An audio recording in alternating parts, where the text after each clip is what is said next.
लाखापर्यंतच्या पीक कर्जावरील मुद्रांक शुल्क आता पूर्णतः माफ. राज्य सरकारने नवीन वर्षाच्या सुरुवातीलाच राज्यातील शेतकऱ्यांसाठी एक अत्यंत महत्त्वाचा आणि दिलासादायक निर्णय घेतलाय. शेती आणि पीक कर्जाशी संबंधित 2 लाख रुपयेपर्यंतच्या सर्व व्यवहारावरील मुद्रांक शुल्क 1 जानेवारी 2026 पासून पूर्णतः माफ करण्यात आले. या संदर्भातील अधिकृत आदेश महसूल आणि वन विभागाने जारी केला असून यामुळे कर्ज घेताना शेतकऱ्यांच्या खिशावर पडणारा अतिरिक्त भार आता कमी होणार आहे. शासनाने निर्णय घेतलेल्या या निर्णयामुळे 2 लाख रुपयापर्यंतच्या शेती अथवा पीक कर्जासाठी आवश्यक असणारे करारनामा, गहाणखत, तारण, हमीपत्र आणि गहाणाचे सूचनापत्र यासारख्या विविध कायदेशीर कागदपत्रावर आता कोणत्याही मुद्रांक शुल्क आकारले जाणार नाही.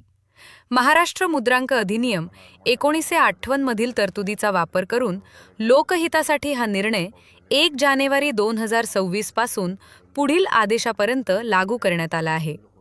प्रहार क्रांती न्यूजसाठी हरिभाऊ मोरे, किल्ले धारूर, बीड.